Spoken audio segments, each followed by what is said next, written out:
আমার ভিডিওতে আবার তোমরা চলে এসেছো, তার মানে নিশ্চয়ই আমার লেকচার তোমাদের ভালো লাগছে।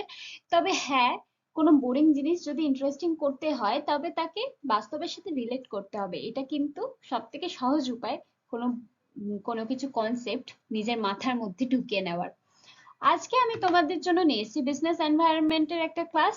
প্রথম চ্যাপ্টার আজকে পুরোটা কভার করব। হতে পারে 45 মিনিট 1 ঘন্টা লেগে যেতেই পারে, কিন্তু video long but concept strong থাকবে তোমার। আর কনসেপ্ট এমনই স্ট্রং থাকবে, তুমি English version, Bengali version, Hindi version, যেই ভার্সনেই লেখো না কেন, তুমি ভালোভাবেই সমস্ত প্রশ্নের উত্তর দিতে পারবে নিজে থেকে। দেখো, এই যে বিজনেস এনভায়রনমেন্ট পড়াতে চলেছি, এটা কিন্তু তোমাদের জন্য খুব ইজি হবে। কেন বলছি, তোমরা ক্লাস 12 11 12 এ পড়েছিলে বিজনেস স্টাডিজ। বিজনেস স্টাডিজ এ যা যা ছিল তার সাথে এটা কিছুটা হলেও রিলেটেড।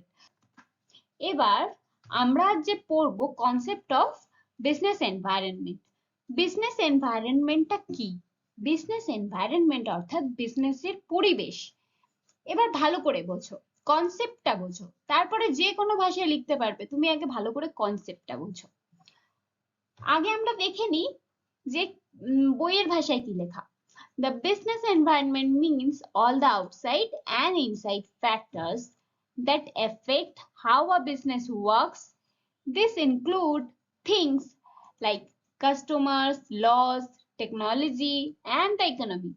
কি বলেছে ভুলে যাও, এবার আমার কথার মন দিয়ে শোনো। আচ্ছা, এবারে এই যে আমি বললাম কোনো জিনিস, কোনো বোরিং জিনিস ইন্টারেস্টিং করতে হলে সেটাকে রিয়েলিটির সাথে রিলেট করতে হবে। এবার যত তুমি বাস্তবের সাথে রিলেট করবে, ইনস্টাগ্রামের রিলস যেরকম রিলেট করো আর লাইক দিয়ে দাও, এটাকেও সেরকম লাইক দিয়ে দেবে। তো এবার কনসেপ্টটা বুঝতে গেলে একটা গল্প শোনাই। আমি একটা এমএনসি তে কাজ করতাম, ঠিক আছে? তো সেখানে আমি ফ্রেশার হিসেবে জয়েন করি। জয়েন করার পর আমার কিছু বন্ধু বান্ধব হয়। দেখতাম তারা আমার থেকে অনেক সিনিয়র ছিল। ওই পুরো গ্রুপটাতে, পুরো টিমটাতে আমি একাই জুনিয়র ছিলাম। আর ইভেন আমি একাই মেয়ে ছিলাম, ঠিক আছে? তো তারা অনেক সিনিয়র ছিল। ইভেন আমার টিম লিডার যে ছিলেন তিনিও একজন ফিমেল ছিলেন। তবে ওই যে হয় না একটা চিড়চিড়ি ব্যাপার তার মধ্যে ছিল, ঠিক আছে? তো সেটাকে আমরা পরের টার্মে এলাম যে প্রচন্ড টক্সিক এনভায়রনমেন্ট। আমি এখানে কোনো নেগেটিভিটি ছড়াচ্ছি না, আমি জাস্ট তোমাকে সাপোজ বলছি, ঠিক আছে? এটাকে জাস্ট গল্প হিসেবে নাও। এইবারে যারা ছিল সিনিয়ররা, এক্সপিরিয়েন্সরা আমার থেকে, তারা অনেকদিন ধরে দেখে আসছে সবাই ওনার ওপর খুব রেগে থাকে, খুব চটে থাকে, বিরক্তিকর ধুত। এবারে যত বেশি ওরা রেগে থাকে, যত বেশি আমাদের টিএল আমাদের উপর চিল্লাতো, তত বেশি দেখতাম ওরা কাজের প্রোডাকশন কম করে দিত, দূর কাজ করবোই না। যে আমাদের ওয়ার্ক ফ্রম হোম হতো, ঠিক আছে, বাড়িতে বসে কাজ। এবারে নাইট ডে রোটেশনাল। এবারে যখন তখন কাজ হতো, আহ, সবাই ল্যাপটপ অন করে শুধু মাউস নাড়াতো, যারা ওনার ওপরে আর কি বেশি চটে থাকতো, কাজ বাজ বেশি করতো না, খালি মাউস নাড়াতো।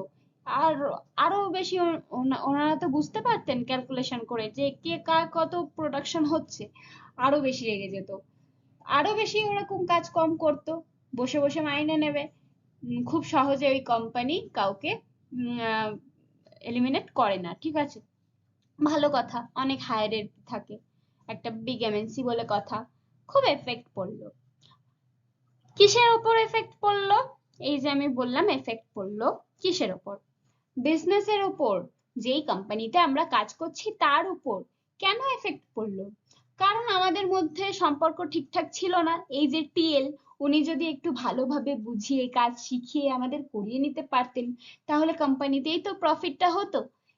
টিএল এরও যিনি ওপরে থাকে ম্যানেজার, তিনিও তার উপর স্যাটিসফাইড থাকতেন, না তুমি ভালো লিডারশিপ করেছো, তুমি ভালো কাজ করিয়েছো। হুম, হলো না। ভালো কথা।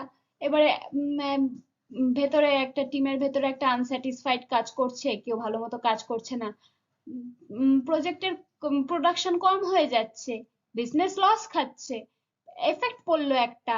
এইটা কি ছিল? বিজনেসের ইনসাইড এফেক্ট, ইনসাইড ফ্যাক্টরস। ভেতরের অভ্যন্তরীণ যে ফ্যাক্টর তার এফেক্ট পড়লো। অভ্যন্তরীণ ফ্যাক্টরের মধ্যে তাহলে এমপ্লয়ি পড়ছে, খুব গুরুত্বপূর্ণ একটা ফ্যাক্টর। এবারে আমরা আসি আরেকটা গল্পে, বাহির ফ্যাক্টর। যখন আমরা কোভিড আমরা যে যে কোম্পানিতে ধরে নিলাম কাজ করতাম, তখন কোভিড এলো হঠাৎ করে কোভিড এসে ছাঁটাই শুরু হয়ে গেল। বিভিন্ন কোম্পানিতে এত লোক রাখতে পারছে না, মাইনে দিতে পারছে না, কেননা আসছে না, কেউ তো কাজে আসতে পারবে না, বেরোতে পারবে না। কোভিডের যা এফেক্ট পড়লো সেটা আমরা নিজের চোখে দেখেছি, কত লোক কাজ হারালো। এফেক্ট পড়লো, বিজনেসের উপর এফেক্ট পড়লো। এটা কি ছিল? বাহ্যিক এফেক্ট। এটা আনকন্ট্রোলেবল এফেক্ট, যেটা কন্ট্রোল করাই গেল না। কোনো কোনো কোম্পানি আবার মূলধনের অভাবে ঠিক মতো কোম্পানি চালনা করতে পারছে না, কেউ কেউ লোন পাচ্ছে না। এগুলোও একটা এফেক্ট পড়ছে, পরিবেশের এফেক্টই তো এগুলো। তো এই যে এই সমস্ত এফেক্ট পড়ছে, কেউ কেউ আবার কাস্টমার ভালো পাচ্ছে না, ভালো যেহেতু সাপ্লাই ভালো দিতে পারছে না, কাস্টমার স্যাটিসফ্যাকশন লাভ হচ্ছে না, কাস্টমার স্যাটিসফাই হচ্ছে না, জিনিস কিনছে না, জিনিস বিক্রি হচ্ছে না, কোম্পানি লসে ডুবে যাচ্ছে। কত কিছুর এফেক্ট হচ্ছে। আবার তামাক জাতীয় দ্রব্য কোথাও কোথাও বিক্রি বন্ধ হয়ে যাচ্ছে, সাপোজ ধরে নাও লজ এর কারণে। এই যে লজ আর রেগুলেশন যে বললাম, এই যে লজ, এই আইন সব জায়গায় এক নয়।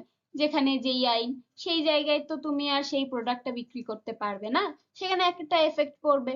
টেকনোলজির এফেক্ট, যখন এই স্মার্টফোন গুলো এলো, 5G, তখন কি আর কেউ নোকিয়াকে মনে রাখলো? কেউ মনে রাখলো যে নোকিয়ার টাইপ ফোনটাকে ছুঁড়ে ফেলে দিলেও ওটা ঠিকই কাজ করতো, এক বালতি জলে ডুবে গেলেও ওটা মরতো না, ঠিকই বেঁচে থাকতো। এগুলো ছিল। কিন্তু এখন কি আর কেউ টাইপ ফোন কাজ করবে, ইউজ করবে? করবে না। কেননা এখন টেকনোলজি এসে গেছে, টেকনোলজি যত উন্নত হচ্ছে, কাস্টমারের ডিমান্ড তত চেঞ্জ হচ্ছে, সেগুলো বিজনেসের উপর এফেক্ট ফেলছে। নোকিয়ার বিজনেসে এমনই এফেক্ট ফেললো, নোকিয়া হারিয়েই গেল প্রায়। তো বিজনেসে এইগুলো খুব এফেক্ট ফেলে। এবার যেই সমস্ত জিনিস বিজনেসে এফেক্ট ফেলছে, বাইরের এবং ভেতরের, অভ্যন্তরীণ এবং বাহ্যিক যেসব জিনিস পরিবেশে, পরিবেশের যেসব জিনিস বিজনেসে এফেক্ট ফেলছে, সেগুলোই হচ্ছে বিজনেস এনভায়রনমেন্ট। তাহলে কনসেপ্টটা বুঝলে, যে বাহ্যিক এবং আভ্যন্তরিক যে সমস্ত জিনিস বিজনেসে এফেক্ট ফেলছে, সেটাই হচ্ছে বিজনেস এনভায়রনমেন্টের অন্তর্গত। এটাই হচ্ছে বিজনেস এনভায়রনমেন্টের কনসেপ্ট। এইবারে আমরা 2 লাইন এতক্ষণ ধরে বুঝলাম, শুধুমাত্র কনসেপ্টটা যাতে তোমাদের মাথায় ভালো করে ঢোকে সেই কারণে। ইংলিশ পিডিএফ আমি বেঙ্গলিতে পড়াচ্ছি, কারণ তোমরা যাতে ইংলিশ টার্ম গুলোর সাথেও ফ্যামিলিয়ার থাকো। আমার কাছে বেঙ্গলি পিডিএফও আছে, তোমরা আমাকে মেইল করলে আমি পাঠিয়ে দেবো। নেক্সট পেজে চলে যাই। Next, very important, nature of business environment. Business এনভায়রনমেন্টের নেচারটা কেমন, এর প্রকৃতিটা, এর চরিত্রটা কেমন, চরিত্রটা বিশ্লেষণ করতে হবে। যাই হোক, পয়েন্টে আমরা বিশ্লেষণ করব। প্রথমত, dynamic in nature. Dynamic in nature কি বলেছে? The business environment keeps changing due to changes in technology, customer preferences, government policies and market conditions. এই সমস্ত কিছুর উপর ভিত্তি করে এই বিজনেস এনভায়রনমেন্টটা চেঞ্জ হতেই থাকে, বিজনেসের পরিবেশটা চেঞ্জ হতেই থাকে। ফলে এটা ডাইনামিক ইন নেচার, পরিবর্তনশীল। এই যে টেকনোলজি, আগে টিভি, সবার ঘরে ঘরে টিভি, সবাই টিভিতেই রিমোট নিয়ে ঝগড়া হতো। এখন এখন তো সবার হাতে একটা করে স্মার্টফোন, টিভি নিয়ে অত ঝগড়াও হয় না, টিভির মানে জনপ্রিয়তা প্রায় কমে এসেছে। কাস্টমার প্রেফারেন্সেস, আগে সবাই যা পছন্দ করতো এখন তা করে না। আমরা কি করি, আমরা বাজারে কোনো নতুন জিনিস এলে সেটার প্রতি আগ্রহ হই বেশি, বেশি আগ্রহ দেখাই। পুরোনো সেকেলে জিনিসে তো পড়ে থাকি না, নতুন জিনিস এসছে এটা ট্রাই করতে হবে, এরকম কিছু একটা ব্যাপার থাকে। তো কেউ কেউ থাকে অবশ্য। যাই হোক, কাস্টমার প্রেফারেন্সের ওপরেও বিজনেস এনভায়রনমেন্ট নির্ভর করে। আর গভর্নমেন্ট পলিসি যেরম ভাবে চেঞ্জ হবে, বিজনেস এনভায়রনমেন্টে এফেক্ট তো পড়বেই। কেননা এই যে হঠাৎ করে ম্যাগিতে এরকম হলো যে ম্যাগি ব্যান্ড করে দেওয়া হলো, ঠিক আছে, ইপ্পির তখন বললে বললে যে আমার এখন ভালোই বিজনেস চলবে। আবার হঠাৎ করে ম্যাগি বেকসুর খালাস হয়ে গেল, দেন আবার ইপ্পির মার্কেট ডাউন হয়ে গেল। সবাই কিন্তু ম্যাগি বেশি খেতে ভালোবাসে। যাই হোক, তো গভর্নমেন্ট পলিসি চেঞ্জ করার সাথে সাথে বিজনেসের উপর খুব এফেক্ট হয়। অ্যান্ড মার্কেট কন্ডিশন যেমন হবে সেরকম ভাবেই তো বিজনেসটা চলবে। এবার তুমি যদি খুব জনবহুল একটা জায়গায় একটা বিজনেস করো, ডেফিনেটলি সেখানে তোমার কাস্টমার অনেক বেশি হবে, আর তোমার জিনিসপত্র খুব বেশি বিক্রি হবে। একটা ফাঁকা জায়গায়, যেখানে কিনা ওর যে জিনিসটা তুমি বিক্রি করছো সেটা তেমন একটা একটা প্রয়োজনীয়তা বা জনপ্রিয়তা নেই, সেখানে কি তোমার জিনিসটা চলবে? বিক্রি কি সেরকম হবে? হবে না। সুতরাং মার্কেট কন্ডিশন যেমন থাকবে তার উপর নির্ভর করবে। Next, complex. It involves many interrelated factors: economic, social, political, technological, which makes it difficult to understand and predict. কি বলতে চেয়েছে? বলতে চেয়েছে এর নেচারটা হলো খুব জটিল, একদম সহজ বিষয়বস্তু নয়, প্রচন্ড জটিল। কেন জটিল বলেছে? কারণ এর মধ্যে সমস্ত কিছু ইনভলভ থাকে, ইকোনমিক ইনভলভ থাকে, সোশ্যাল ইনভলভ থাকে, পলিটিক্যাল ইনভলভ থাকে, টেকনোলজিক্যাল ইনভলভ থাকে। তার মানে কাউকে বিজনেস করতে হলে তাকে সমস্ত দিক খতিয়ে দেখতে হয়। তো এটাকে বোঝা, এবারে তারপরে সমস্ত দিক খতিয়ে দেখার পরে সে বিজনেস তো করছে, তারপরেও তাকে সমস্ত দিক চোখে চোখে রাখতে হয়, মানে সমস্ত কিছুর খবর রাখতে হয় যে কোথায় কি হচ্ছে না হচ্ছে। আর তারপরেও এত কিছু খবর রাখার পরেও যে ভবিষ্যতে তার প্রফিট চলতে থাকবে এরকম কিন্তু কোনো মানে নেই। হঠাৎ করে এমন কিছু হবে, হঠাৎ করে বিজনেস ডাউন হয়ে যাবে। সুতরাং ভবিষ্যৎ প্রেডিক্ট করা এখানে কিন্তু খুবই মুশকিল আর ডিফিকাল্ট টু আন্ডারস্ট্যান্ড। তাই এটা একটা জটিল in nature. Okay. Uncertain. Future future events in the business environment are hard to predict accurately, such as sudden changes in government policy, market demand. যেমন বলতে চেয়েছে এটা অনিশ্চিত, ঠিক আছে? এর নেচারটা হচ্ছে অনিশ্চিত। কেন অনিশ্চিত বলেছে? এখানে কোনো কিছু নিশ্চিত ভাবে হয় না।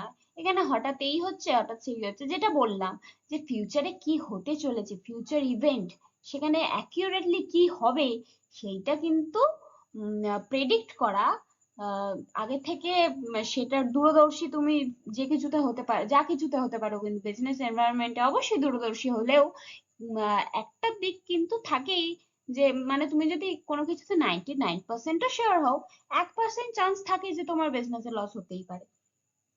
সেই জিনিসটাই থাকছে যে এই বিজনেস এনভায়রনমেন্টটা অনিশ্চিত, এর পরিবেশটা অনিশ্চিত। আজ এমন কিছু হচ্ছে, খুব বৃষ্টি হচ্ছে, বন্যা হচ্ছে, ছাতা খুব বিক্রি হচ্ছে, আবার খরা হয়ে যাচ্ছে, ছাতা বিক্রি হচ্ছে না। তো ফিউচার ইভেন্টস এর উপর নির্ভর করে, আর ফিউচার কেউই অ্যাকিউরেটলি প্রেডিক্ট করতে পারে না। কেউ কি 100% বলতে পারে ফিউচারে কি হতে চলেছে? পারে না। সুতরাং বিজনেস এনভায়রনমেন্ট ক্ষেত্রেও ঠিক তাই, এটা প্রেডিক্ট করা কঠিন। নেক্সট পয়েন্টে আসি, inter related components. Inter related components কি বলতে চেয়েছে? Different elements of the business are closely connected. A change in one area, like legal rules, can affect others, like business operations.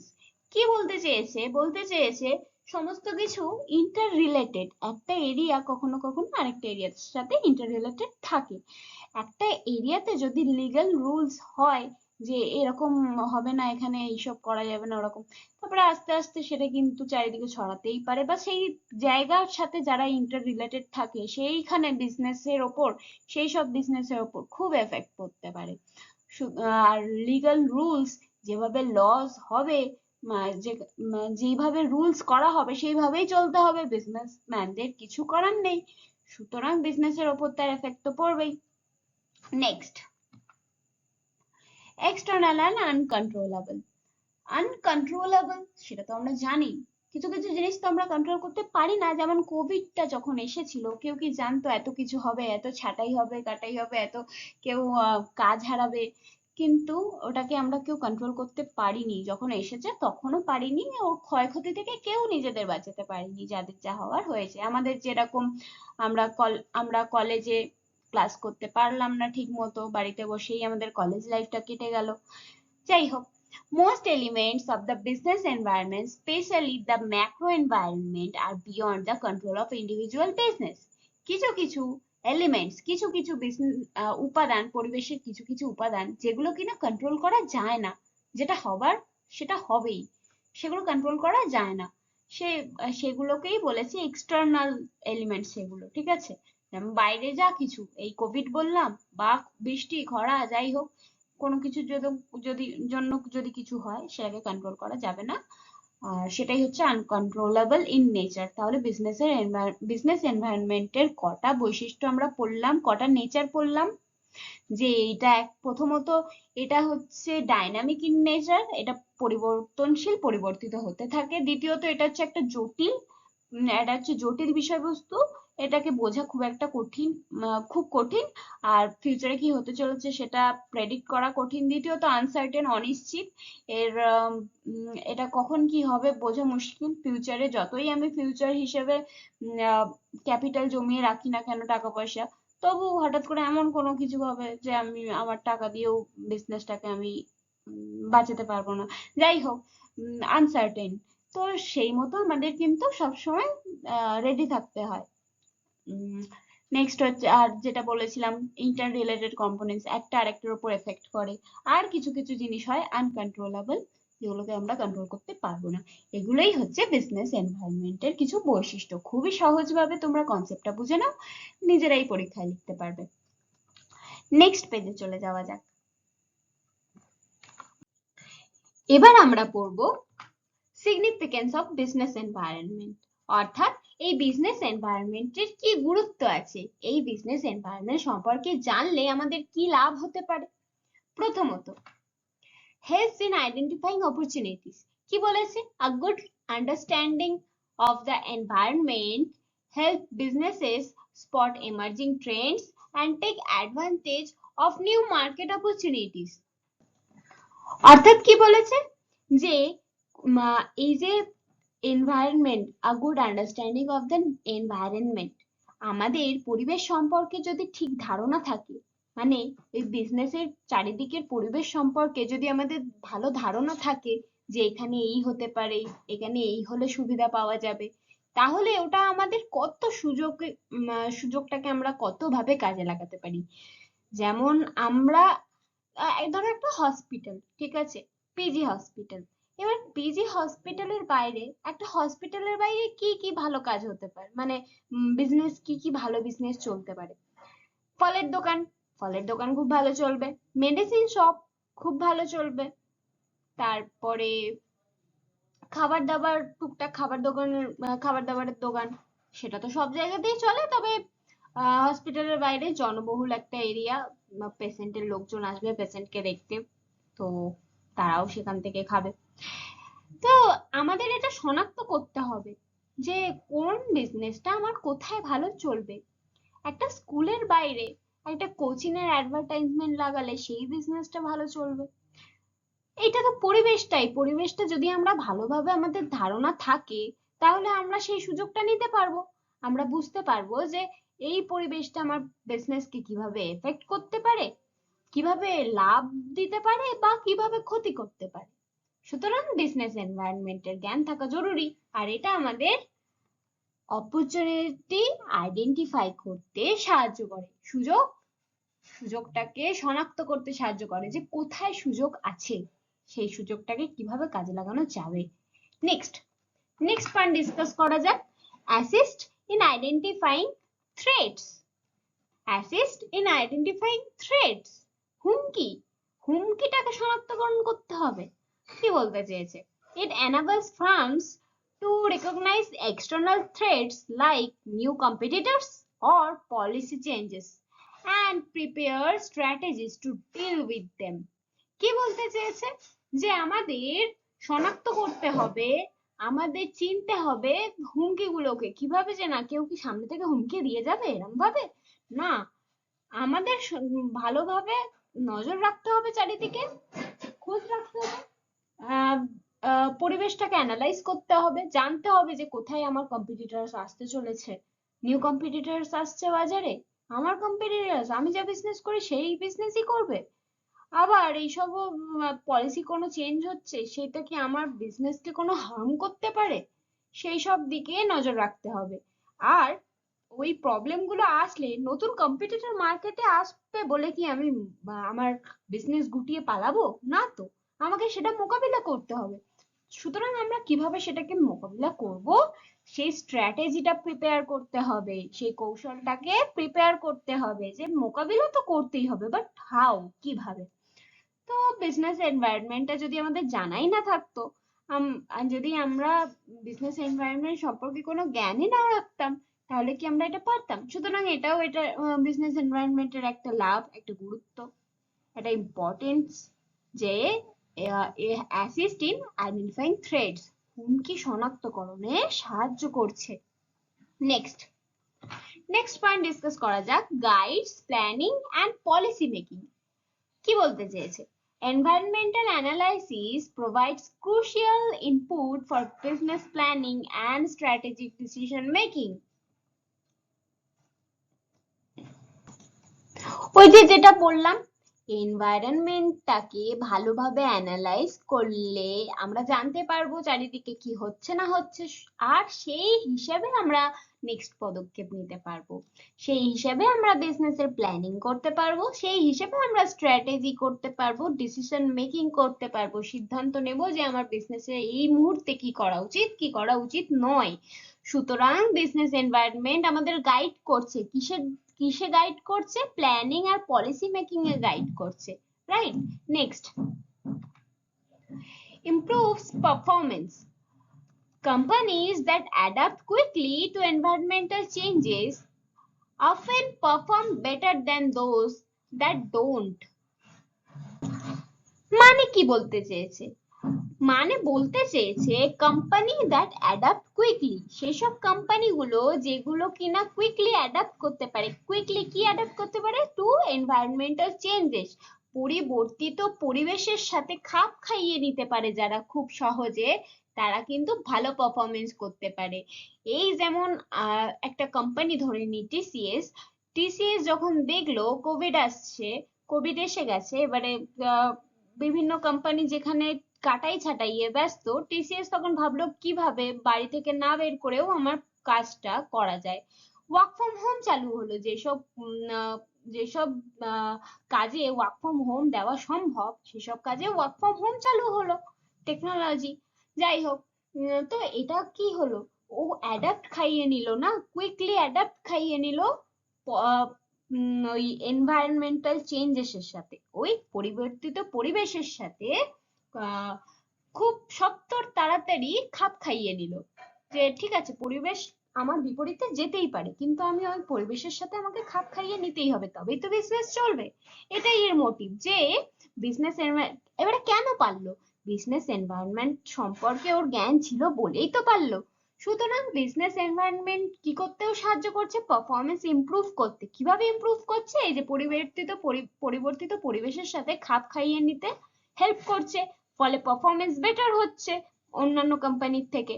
সুতরাং পারফরমেন্স ইমপ্রুভ হচ্ছে, এটা কি জন্য হচ্ছে? বিজনেস এনভায়রনমেন্টের জ্ঞান থাকছে বলেই। তো এটাও এটার একটা গুরুত্ব। Next and the last, helps in coping with change. Understanding the environment helps businesses remain flexible and adjust their operations in response to changes. কি বলতে চেয়েছে? যে helps in coping with changes, এই যে বিজনেস এনভায়রনমেন্ট, যেটা আগেরটা বললাম ওটাই কিছুটা, তবে পুরোটা নয়। ওখানে পারফরমেন্স বেটার করতে সাহায্য করছে, আর এখানে কি করছে? এখানে হেল্প করছে পরিবর্তিত পরিবেশের সাথে খাপ খাইয়ে নিতে। ওখানে পরিবর্তিত পরিবেশের সাথে খাপ খাইয়ে নিয়ে পারফরমেন্স বেটার করতে সাহায্য করছে, আর এই পয়েন্টটা ডিসকাস করেছে পরিবর্তিত পরিবেশের সাথে খাপ খাইয়ে নিচ্ছে। কি করে খাপ খাওয়াচ্ছে না? ফ্লেক্সিবল রেখে। ফ্লেক্সিবল, নমনীয় কাকে বলে? ওই রাবার যেরকম টানলে বড় হবে আবার ছেড়ে দিলে ছোট হবে, তো আমরা নিজেদের সুবিধা মতো ওটা করে নিই, তাই না? তো বিজনেসটাকেও সেরকমই করে নিতে হবে, নমনীয়, ফ্লেক্সিবল, যে যদি দরকার পড়ে আমরা বিজনেসটাকে এক্সপান্ড করব, যদি দরকার পড়ে নিউ পলিসি চালু করব, যদি যেরকম দরকার হবে সেরকম আমরা বিজনেসে পদক্ষেপ নেব। তো হেল্প করছে কোপিং উইথ দ্য চেঞ্জেস, পরিবর্তিত পরিবেশের সাথে কিভাবে নিজেকে ফ্লেক্সিবল রেখে, অর্থাৎ বিজনেসটাকে ফ্লেক্সিবল রেখে এমন ভাবে রাখবো না বিজনেসটাকে যেখানে কিনা আমি দেখতে পাচ্ছি, বুঝতে পারছি যে খুব খারাপ একটা নেগেটিভ একটা সিচুয়েশন আসতে চলেছে, একটা নেগেটিভ এনভায়রনমেন্ট, স্টিল আমি কিছু করতে পারছি না বিজনেসে। কেন? কারণ আমার বিজনেসটা ফ্লেক্সিবল নয়, করতে অনেক টাইম লাগবে, ততদিনে আমার যা ক্ষতি করে বেরোনোর বিজনেসে সেই ক্ষতি হয়ে যাবে। সুতরাং আমাকে সেরকম ভাবে রাখলে চলবে না, বিজনেসটাকে আমার নমনীয় রাখতে হবে, ফ্লেক্সিবল রাখতে হবে, যাতে কিনা আমরা যে কোনো পরিস্থিতির সাথে অ্যাডজাস্ট করে নিতে পারি। এটাই ছিল বিজনেস এনভায়রনমেন্টের গুরুত্ব। নেক্সট পেজে যাওয়া যাক। এবার আমরা পড়বো types of business environment. Business এনভায়রনমেন্টেরও আবার টাইপ হয়, কিরকম টাইপ হয় দেখে নেওয়া যাক। বিজনেস এনভায়রনমেন্টের প্রধানত দুটো টাইপ হয়, ইন্টারনাল, এক্সটার্নাল। প্রধানত দুটো টাইপ হয়, ইন্টারনাল, এক্সটার্নাল। ভেতরের একটা অভ্যন্তরীণ পরিবেশ হয়, আর একটা বাহ্যিক এক্সটার্নাল পরিবেশ। এক্সটার্নাল পরিবেশের আবার দুটো ভাগ হয়, মাইক্রো আর ম্যাক্রো। মাইক্রোটা তবুও কিছু হাদ তক মানে কিছুটা যদিও বা পরিবর্তন মানে কন্ট্রোল করা যায়, কিন্তু ম্যাক্রোটাকে একদমই কন্ট্রোল করা যায় না, এটা একদমই আনকন্ট্রোলেবল পরিবেশ। তাহলে বিজনেস এনভায়রনমেন্টের দুটো ভাগ প্রধানত, ইন্টারনাল আর এক্সটার্নাল। ইন্টারনাল পরিবেশটাকে আমরা একদমই কন্ট্রোল করতে পারি, আমাদের হাতের মুঠোয় থাকে যে আমরা কোন এমপ্লয়ি রাখবো, এমপ্লয়িকে দিয়ে কেমন কি কাজ করাবো, এমপ্লয়ি খারাপ কাজ করছে তাহলে ওকে কিভাবে ভালো কাজ করানো যায়, বেশি টাকা দিয়ে নাকি ঝেড়ে একদম বকে টোকে কিভাবে করানো যায়, এসব আমাদের কন্ট্রোলের মধ্যে। আর এক্সটার্নাল পরিবেশের মধ্যে যেটা পড়ছে, দুটো পড়ছে, মাইক্রো আর ম্যাক্রো। মাইক্রোটা হচ্ছে, ইন্টারনালটা হচ্ছে পুরো কন্ট্রোলেবল, মাইক্রোটা হচ্ছে সেমি কন্ট্রোলেবল, আর ম্যাক্রোটা হচ্ছে একদমই আনকন্ট্রোলেবল, একদমই কন্ট্রোল করা যায় না। মাইক্রোটা হচ্ছে কাস্টমার ধরে নিতে পারি যে কাস্টমারের পছন্দ অপছন্দ তো আমরা একটু হলেও কন্ট্রোল করতে পারি। ভালো জিনিস দিলে স্বাভাবিক, কম দামে ভালো জিনিস, এটাই তো কাস্টমার চায় আর কি। আর নতুন প্রযুক্তির সাথে একটু খাপ খাইয়ে চলতে হবে, কাস্টমারের পছন্দ হওয়াতে হবে, এই যা। তো এটাকে আমরা তবুও একটু একটু কন্ট্রোল করে নিতে পারি। আর ম্যাক্রো একদমই আনকন্ট্রোলেবল, যেমন কোভিড এসে গেল, কন্ট্রোল করতে পারলাম না। তারপরে যদি কোনো নেতা বলে আমি এখানে তোমাকে বিজনেস করতে দেবো না, তাহলে আমাকে এত টাকা ঘুষ খাওয়াতেই হবে, নাহলে আমি দেবো না, অনেক ঝামেলা করবে, এই করবে ওই করবে, আনকন্ট্রোলেবল স্টিল সামহাউ, বাট কিছু কিছু ক্ষেত্রে একদমই আনকন্ট্রোলেবল। একদম বন্যা ঝড় এসে গেল, আমার বিজনেসটাকে একেবারে ধুয়ে মুছে নিয়ে চলে গেল, আমি কি কন্ট্রোল করতে পারবো না। So that is macro, which is একদমই আনকন্ট্রোলেবল, একদমই কন্ট্রোল করা যায় না, আনকন্ট্রোলেবল। ওকে, সো এই টার্ম গুলো আমি নেক্সট পেজে ব্যাখ্যা করে দিচ্ছি। আমি জানি তোমরাও আমার মতোই লং ভিডিও পড়তে বেশিক্ষণ ভালো লাগে না, আর সব থেকে বড় কথা ইন্টারেস্টিং করতে হয় ভিডিওটাকে। এবার ইন্টারেস্টিং করতে হবে কিভাবে, আমার তো নতুন নতুন ভিডিও বানাচ্ছি অত জ্ঞান নেই, তবে আমি যথাযথ চেষ্টা করছি। যদি ভালো লেগে থাকে আমার ভিডিওটাকে একটা লাইক করো, যাতে ভিডিওটা সবার কাছে পৌঁছে যায় যারা নিডি, অ্যাকচুয়ালি যারা চায় বাংলায় ভিডিও হোক, কেননা ম্যাক্সিমাম চ্যানেলই ইংলিশ আর হিন্দিতে, যেখানে কিনা বেশি ভিউ উঠবে এই আশাতেই। তো আমি সেখানে ভেবেছি যে বাংলাতেই ভিডিও বানাবো, সেটাই করছি। আর ভিডিওটাকে বেশি লং করছি না, এই টাইপস গুলো আমি পরের পার্টে ব্যাখ্যা করে দিচ্ছি, পার্ট 1 পার্ট 2 রাখবো। ফার্স্ট চ্যাপ্টার পার্ট 1 পার্ট 2 তে পুরো কমপ্লিট হয়ে যাবে। আর এই চ্যাপ্টারটা কমপ্লিট করার পর এই চ্যাপ্টারের কোনো কিছু টপিক নিয়ে তোমাদের আর কোনো কনফিউশন থাকবে না, কনসেপ্ট একেবারে ক্লিয়ার হয়ে যাবে, এটা আমার গ্যারান্টি। তো আমার ভিডিওটা পুরোটা দেখার জন্য অনেক অনেক ধন্যবাদ।